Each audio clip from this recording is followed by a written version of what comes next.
ژمارەی ڕووداوەکان بریتی بۆ لە 6 ڕووداوی هاتسۆ بە سەرجەم جۆرەکانیانەوە و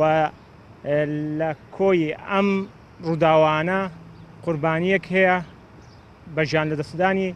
مناڵێکی چاوگەش لە سنووری نەحەی غەلیفان لە هاوینە هەواری خەلان. بەداخەوە دوێنێکە 21 سێی 2017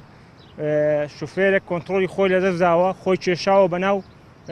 یەکێک لەو ئایلانێکەوە خەریکی گەشتکردن بووینە لە قەراغی جادەکەوە، بوویتە هۆی ژیان لەدەستدانی مناڵێکی تەمەن 7 ساڵانە کە کچە و ئێستاکەش ئەم شوفێرە لەباری ڕاگرتندا لە بنکەی پۆلیسی غەلیفان و سەبارەت بە ڕووداوەکانی تریش لە سەیرانگەی مەیدانۆک لە سنووری قەزای مێرگەسۆر ڕووداوێکمان هەبوو کە بەداخەوە بووە هۆی برینداربوونی 3 هاوڵاتی 3 سەرنشین، ئەمانش باری تەندروستیان جێگیرە واتە زانداری سووکن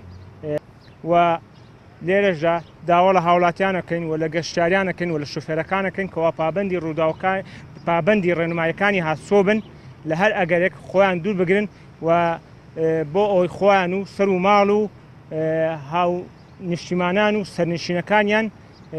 سەلامەت بن و تووشی زەرەری مادی و جانی نەبن.